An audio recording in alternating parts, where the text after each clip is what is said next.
Estamos ahora con Francisco Yélamos, él es director y guionista y entre sus trabajos está La habitación roja, El señor con traje, 13 años, Furtivos, Monstruos ocultos y Grooming. En primer lugar, enhorabuena por la selección de Grooming para el Festival Internacional de Otras Miradas dentro del 25 Festival de Cine de Zaragoza.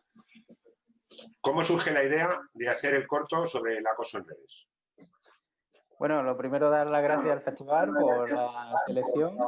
Y pues, bueno, la idea surge, bueno, yo quería contar una historia de terror de con una niña, una actriz con la que yo llevo mucho tiempo queriendo trabajar. Bueno, ya habíamos trabajado juntos, pero quería rodar con ella.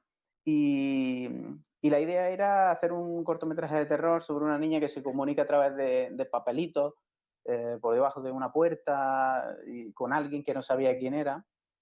Y quería contar eso. Y luego yo en un blog donde anoto mis ideas y demás, pues tenía puesto la idea de hacer algo sobre el tema del ciberbullying, el acoso en las redes y todo este tipo de cosas. Y entonces me encontré con la temática del grooming y decidí combinar un poco las dos cosas y luego pues tuve que reescribir el guión de nuevo y demás. Pero sí, la idea surgió de una forma así muy natural, ¿no? De dos conceptos que se unen y terminan formando uno propio. Y bueno, cuando uní las dos ideas me di cuenta del potencial que tenían, ¿no? Porque son dos ideas que tienen un carácter educativo, un carácter social y luego también pues, pensando en recorrido en festivales también, de que tu cortometraje se expanda al máximo, pues vimos que había un montón de festivales de terror que te garantizan cierto movimiento y luego al tocar la temática social, pues también hay un montón de festivales con temática social y bueno, pues vimos que era muy acertado combinar esas dos ideas y creo que fue un acierto total. La protagonista de Grooming es una niña, como bien has dicho, que es, bueno, a nuestro parecer lo hace genial. Fue muy duro trabajar con ella, que ella se metiera en un papel tan duro. Daniela Tínez, que es la chica, la protagonista del cortometraje, yo ya había trabajado con ella antes en otro cortometraje que hice hace ya un montón de tiempo, cuando ella era aún más pequeñita. Y ella siempre me ha sorprendido desde el minuto uno, porque tanto en este cortometraje como en el anterior, es una profesional como la copa de un pino, ¿no? Entonces, es mucho más profesional que con muchos adultos con los que he trabajado. Entonces, es muy fácil trabajar con ella. Y yo creo que a ella, a nivel personal, de meterse en este papel tan complejo y tan complicado, pues la verdad que lo llevó bastante bien. Ya os digo, venía muy trabajada porque además su padre es actor también, entonces es algo que ha visto en casa y que me imagino que controla, ¿no? Y todo el rodaje fue muy bien hasta ese momento en el que ya aparece el monstruo, ¿no? Y en ese momento, pues bueno, lo tratamos con toda la delicadeza posible, porque, bueno, además la plataforma de tratamiento familiar de profesionales de tratamiento familiar de Andalucía estuvo con nosotros durante el rodaje para asegurarse de cómo se rodaba, en qué circunstancias se rodaba esa escena. Y bueno, la verdad que cuidamos mucho ese momento para que fuese algo muy orgánico, que nadie estuviese incómodo, que fuese algo divertido también para ella. Y de hecho surgió una frase muy interesante por parte de su padre que es uno de esos momentos en un rodaje que hacen que digas, para eso estamos rodando esto. Ella dijo así con cierto miedo, medio riendo, dijo, ¿y por qué tengo que decir que sí en la nota, no? ¿Por qué no dice que no? ¿No? Y evitar todo esto. Y entonces dijo el padre, tienes que decir que sí para que muchas niñas que vean el corto digan que no, niñas o niños, ¿no? En este caso. Y en esos momentos cuando dices, wow, por eso estamos haciendo esta película, ¿no? Porque además de que cuando el equipo, ves una frase como esa en el equipo, pues, wow, alucinas, ¿no? Cobra sentido, ¿no? Claro. En el corto ha colaborado la plataforma de profesionales en tratamiento a las familias de Andalucía. ¿En qué ha consistido este apoyo y qué te ha aportado esta colaboración a nivel profesional? Bueno, la plataforma entró de una forma también muy orgánica porque yo escribí una primera versión del guión que estaba muy pasada. Creo que tocaba el tema de una forma un poco agresiva y a ellos les preocupaba, les pedí asesoramiento. Digo, oye, esto yo me había documentado y demás, pero claro, cuando entra un profesional que se dedica a esa temática, pues te dice, oye, esto no es así o es así o ten cuidado con esto, ¿no? Porque a ellos les preocupaba mucho que el propio corto fuese un alimento para la gente que hace esto, ¿no? Para la gente que hace el propio grooming, ¿no? Entonces, ahí entraron asesorando un poco a nivel de guión y demás. Y luego, pues cuando ya estábamos en fase de producción y demás, entraron a nivel económico. Hicieron una aportación a nivel económico para, bueno, y eso nos ha ayudado a que todo el mundo pueda cobrar, a que incluso a llegar a vuestro festival porque ha hecho que tengamos una distribución más amplia y poder estar en más sitios, ¿no? Y bueno, me comentabas también a nivel profesional, pues a mí como profesional hace que me sienta orgulloso, ¿no? del trabajo que he hecho porque es como que un proyecto que has escrito y que un grupo de profesionales validan y están diciendo que lo que has escrito y lo que has dirigido es correcto y está bien, pues hace que te sientas muy orgulloso, ¿no? Significa que lo que estás haciendo está muy bien, ¿no? Has dirigido varios cortos, videoclips y en 2018 estabas preparando un largo. Cuéntanos cómo va este proyecto. Bueno, pues sí, la verdad que ha dado muchas vueltas porque he escrito varios tratamientos, varias sinopsis, pero no he terminado de encontrar la historia, una historia que fuese comercial, ¿no? Que sea una historia que no sea muy intimista, sino que sea una historia comercial que pueda venderse, que pueda transformarse y llegar a una sala, ¿no? Y bueno, actualmente ya tengo escrita la primera versión de ese guión y en esta semana entraré en la fase de reescritura y demás, pero la verdad que ya por lo menos más tranquilo de tener por lo menos una primera versión, ¿no? Lo conseguirás a por ello. Seguro. Diriges, produces, escribes guiones. ¿En qué papel te sientes más cómodo? Yo me siento muy cómodo como escritor, o sea, haciendo guión.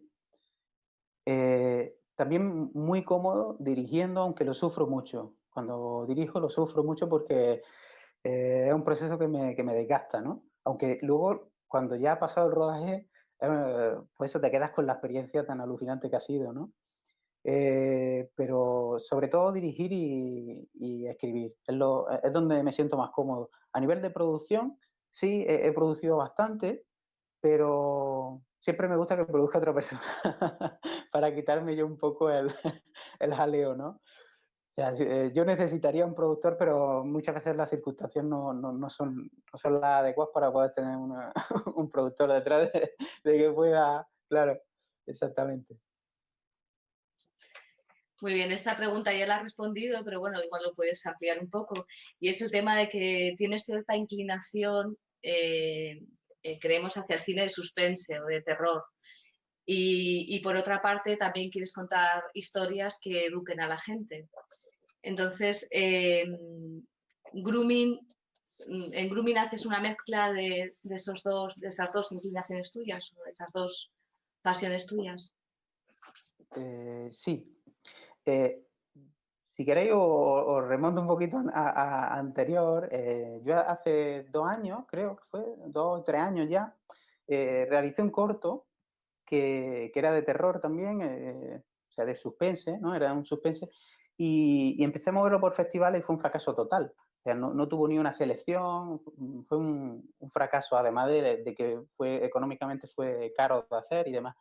Y entonces, cuando pasó el tiempo, yo lo vi con perspectiva y dije, es que no le estoy aportando nada a nadie. Era un corto de terror, simplemente, que estaba guay, estaba bien para disfrutar de él, pero no daba una enseñanza al público, no, y entonces yo me siento muy educado por el cine a lo largo de mi vida.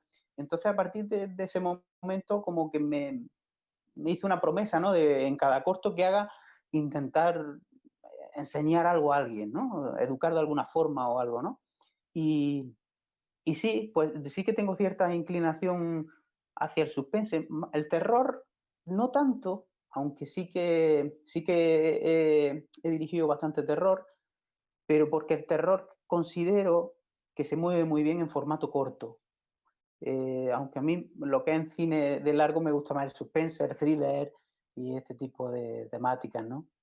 Pero, pero eso que sobre todo vengo haciendo últimamente unos cortometrajes con mucho carácter social, que den una perspectiva nueva, ¿no?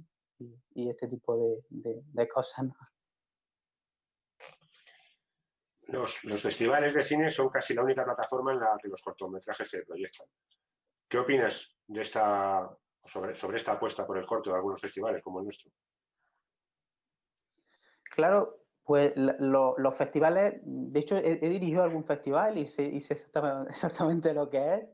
Eh, es muy importante el que existan los festivales, y sobre todo festivales que, más que nada porque muestran películas que no puedes ver en ninguna otra parte, ¿no? Además son la cuna, ¿no? de nuevas voces, son los que hacen que la industria gire, ¿no? Y la industria se mueva y se creen nuevos contactos entre profesionales, hacen que todo tenga armonía, ¿no? El cortometraje en este caso, pues es verdad que no tiene una forma de difusión. Antiguamente, en el cine, antes de una proyección de una película, ponían un corto, por ejemplo. Entonces, es muy difícil hacer que un corto sea económicamente rentable y es complicado. Pero los festivales son, para el mundo del cortometraje, que creo que va a tener un auge ahora, porque cada vez el consumo de historias nos gusta cada vez historias más breves y más compactas, ¿no? Y creo que esa tendencia va a cambiar y creo que estamos ante algo que puede ser que cambie en cuestión de tiempo, de unos pocos años, ¿no? Y tal vez ahora lo económicamente viable se hace un corto, ¿no? No lo sé. Pero el papel de los festivales ahora mismo es importantísimo, importantísimo. Vaticinas larga vida al corto y larga vida a los festivales. Genial. Por supuesto. Vamos a centrarnos ahora en tu trabajo en Grooming. Cuéntanos cómo ha sido el recorrido por los festivales y si ha cubierto vuestras expectativas. Sí, Grooming, la verdad que hemos empezado a moverlo y nos hemos encontrado con la sorpresa de la pandemia, que justo porque cuando empieza a distribuir el corto, pues tienes unos meses hasta que los festivales empiezan a decirte, a darte noticias, ¿no? Pues cuando empezaron a llegar noticias, nos cogió la pandemia, entonces muchos de esos festivales se cayeron y nos pilló todo un poco, como a todo el mundo, me imagino, ¿no? Y demás. Pero luego la verdad que cuando ya salimos del confinamiento y todo esto, sí que empezaron a llegar muy buenas noticias, de hecho, el primer festival en el que estuvimos, o uno de los primeros, y tal, fue no un festival, sino unos premios, y ya fuimos premiados en ese festival, que eran los Globos de Oro, y, o sea, empezamos con muy buen pie, porque era la primera selección y un premio ya, ¿no? Y, y bueno, la verdad que el corto luego se ha movido muy bien por festivales, por muchos países. La verdad que he llegado incluso a perder la cuenta de en qué festivales está y demás. Y hemos conseguido hacernos con 5 premios ya. 2 de ellos aquí en mi tierra, en Granada, que fueron doblemente premiados, mejor cortometraje andaluz y mejor cortometraje granadino. Y bueno, la verdad que sí que cumple con las expectativas que teníamos. Esperamos que continúe el recorrido y y su mensaje pueda seguir impactando a la gente, creo, ¿no?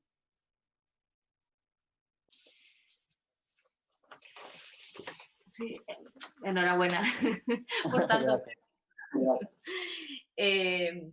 Las proyecciones de otras miradas se hacen en la Facultad de Ciencias Sociales y del Trabajo. Tú has participado en una de las sesiones aquí en la Universidad de Zaragoza. El formato es, se visualizan los cortos y después se hace una mesa redonda. ¿Qué te parece ese formato, ya que participaste en una de las sesiones? Y también una segunda pregunta es si crees que ese formato puede ayudar a que los jóvenes se conciencien sobre los temas que se están tratando en los cortos. El tema del grooming o del ciberacoso en las redes. Sí, bueno, pues como ya sabéis, grooming tiene un apartado muy educativo, ¿no? De hecho, en su momento pensamos si ponerle de título grooming, porque el propio título es un spoiler de todo el corto, ¿no? Pero sentí la necesidad de que la gente cuando viese ese corto ya nunca más se le olvidase esa palabra, ¿no? Así que, ¿qué considero de este tipo de mesas redondas pues creo que es un acierto total. Como he dicho antes, me siento muy educado por el cine y cuando vean una película y luego se debate sobre ella y de su temática y demás, creo que es un acierto enorme. De hecho, hace ya tiempo yo hice un cortometraje anterior que tocaba el tema de la violencia de género y hicimos una proyección el día de la violencia de género y una sala abarrotada de niños del instituto. Y durante ese coloquio hubo una pregunta de una chica que dijo, oye, ¿y si hay una persona que ve una escena de violencia de género y tal, qué tiene que hacer? ¿No? Y hubo así algunas preguntas que dice, esta persona tiene algo cerca, ¿sabes? Y pues te sientes muy bien, ¿no? De poder estar ayudando a lo mejor a poner un poco de luz o algo así a esto, ¿no? O sea, creo que es un acierto total. Pues muchísimas gracias, Francisco, por haber compartido este rato con nosotros una vez más. Y muchísimas gracias a vosotros. Suerte con el largo, suerte con el trayecto que le quede todavía a grooming y muchísimas gracias. Muchas gracias. gracias. A vosotros. Un saludo.